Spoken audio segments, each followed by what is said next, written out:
Hi, this is Scott Garibay, and today we're going to talk about Dungeons and Dragons Any and how to properly run Dungeons and Dragons Any, in my humble opinion. All right, so Dungeons and Dragons Any is a concept it's a concept that's been in my head for a long time that I use to run anything in Dungeons and Dragons 5th edition. I've done this with two things. I've run a Fast and Furious game with Dungeons and Dragons 5th edition, and I've run a Star Trek game with Dungeons and Dragons 5th edition, and I did it the same way both times. And I'm talking to you today because I think a lot of people make D&D Any this huge, voluminous thing that is more a concept than anything real, right? And if you make this one simple change, your D&D Any running any setting with Dungeons and Dragons 5th edition becomes a reality, right? Like, so one of the things is this isn't like off the grid. D&D Beyond actually had an open discussion with somebody about running like it was D&D Buffy, right? Like a D&D 5e Buffy campaign. They had an open discussion on D&D Beyond, which I was kind of shocked, right? Because you can do it, and actually Wizards of the Coast even knows you can do it, but they almost never talk about it, right? Like, and I get it, because it's a little scary for them, right? And it's scary for the entire industry, right? When they had that open conversation on D&D Beyond, where there was a D&D Beyond employee talking to a kind of like I think she's a professional dungeon master, and talking about D&D 5e Buffy, right? That's ignoring the fact that there's literally a real Buffy TTPRG, and people are like, "Oh, I'd rather hack my own in 5e than touch that, whatever that thing is over there, that indie scruff," right? Like, and boy, I get it, man. It is hard to be an indie TTPRG, like, because the reality is that where we've landed is legit.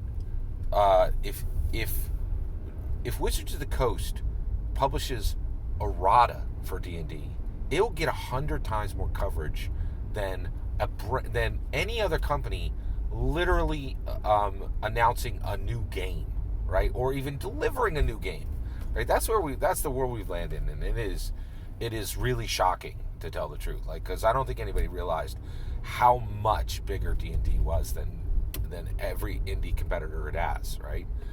So I want to talk about D&D. So to me, it's very easy to take Dungeons & Dragons 5th edition and run any setting you want, right? And you could really have these incredibly fun, exciting games if you make this one simple change, right? All right, so I'm going to go a little further here. So I'm running it, in my Sunday game, we have different DMs running different campaigns. And right now, we have this Fallen Greenwood, a D&D 5e Fallen Greenwood. That Fallen Greenwood is a published 5e like third party campaign, and the dungeon master who's running for us, right? It's Fallenwood Camelot game, and he has created this world where he uses Fallen Greenwood as his structure, so he doesn't have to write everything, right? There's a map and there's cities, right? But he made this one simple change, and he said, it's King Arthur, it's Camelot, right? But all of the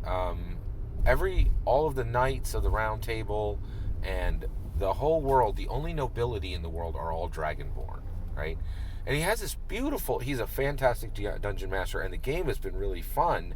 We're actually in season 2 of the Fallen Greenwood Camelot campaign. It's really fun because this dungeon master has a very distinct view of what this world looks like, and it's unique, and it's his, right? And it's really fun playing in it, right?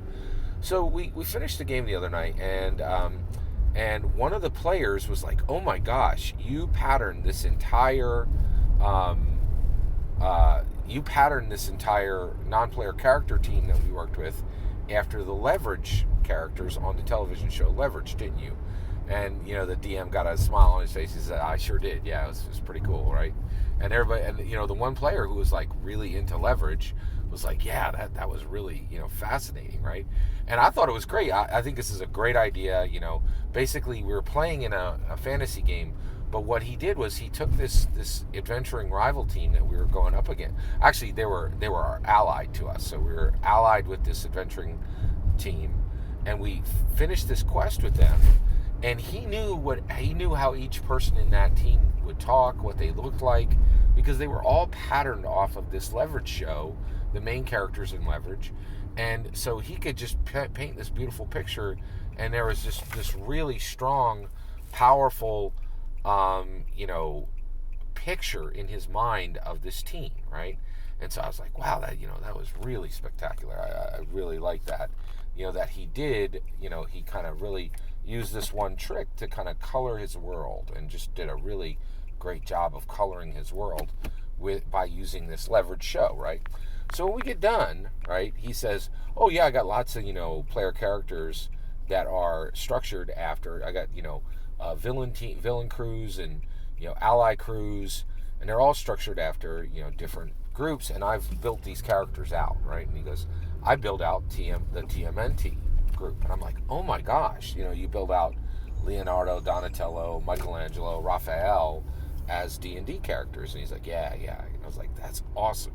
I was like, wait, that means you're a TMNT fan.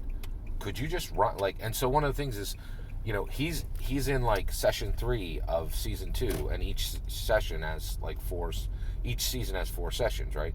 So in about another month to 2 months, he'll start up a new campaign. We may get season 3 of Greenwald Camelot, or he can run anything he wants. He doesn't have to ask any player. Every dungeon master gets to run anything they want, right? They don't have to ask the players, right? And the idea is, hey, oh, you don't like this, if the other dungeon masters who are players in everybody else's crew, oh, you don't really like this setting? Who cares? Shut up. There's going to be a month, right? And you're gonna behave yourself, be an engaged player, and then when you decide to write whatever you want, right? Like, then you're going to, then the other players at the table are gonna be down for whatever you're presenting, right?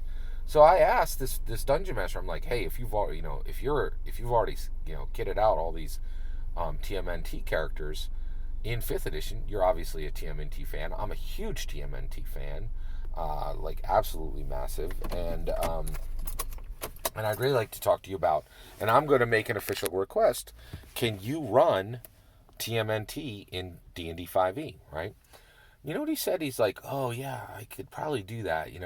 I just need to kit out the world. I just need to, set the locations and do Shredder and all of his, and mock out the foot soldiers, and I could see the gears in his head turning, right? And I immediately got sad, right? And the reason why is he's saying, I have to build out a setting book. I have to write a setting book, right? And I'll tell you right now, I love this DM. I think what his Greenwald Camelot game is amazing. I don't think I'm ever going to see that TMNT game. And the reason why is it's not that Dungeon Master's fault. I think every Dungeon Master that comes to 5e does the same thing, right? They're like, oh, I'd love to run, a Star Wars 5e game, right? But they never get there, and it never happens. And the reason why is it's always stuck behind, I have to write the setting book. I have to do this big, huge document, right? And the reality is, it's the worst possible way to approach D&D any, right? You can run any setting with D&D 5e.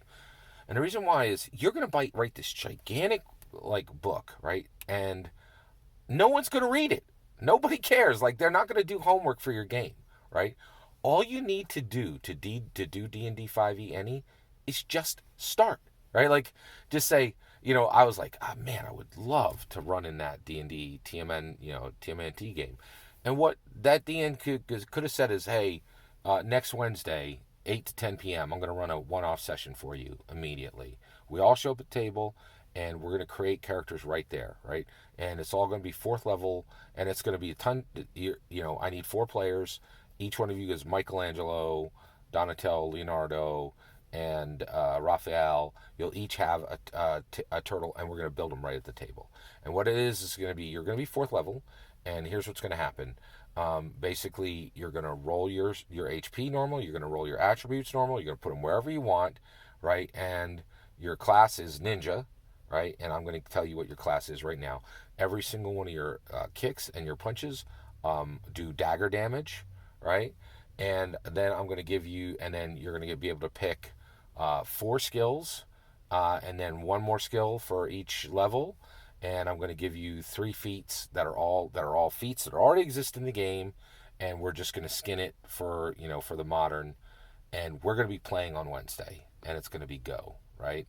And when I run a foot soldier, it's just going to be a bandit captain from, a bandit captain from the stat block in the monster manual, and everything I run is going to be a D&D existing monster manual stat block or stat block in another book, and I'm just going to use the spells as modern equipment, right? And that's it. You're done. And you just get rolling, and you're like, the excitement to play in this world. We're going to do the conversion literally as we play, and that way we just convert what we're actually encountering, and then between sessions, I might do a little bit more work building out the class, and maybe building out the foot soldiers or whoever, whatever we start to encounter with, but we're up and we're running, right? And I don't have an 80-page document that that out of the 4 players, one of them read it, 2 of them skimmed it, and one of them didn't even look at it, right? If you're going to run D&D any, just start, go. Do the conversion live, do it in time as you play, and your campaign is going to be non-perfect and real, right? Rather than every D&D any campaign I ever see, which is a perfect concept in there in the DM's head that never actually gets run, right? Start, go, do, right? That's how you do D&D 5e any. All you need to do to be successful is give up the nonsense idea that you're going to write a 20, 40, 60, 80-page setting book, and just start the game, convert literally during the game, on the fly. You're going to have a blast. It's going to be fun. It's going to be non-perfect, but it's going to be real, rather than a concept sitting in your head that never actually materializes. That's my opinion. What do you think? Let me know in the comments below. Please consider liking and subscribing, and have a wonderful millennium.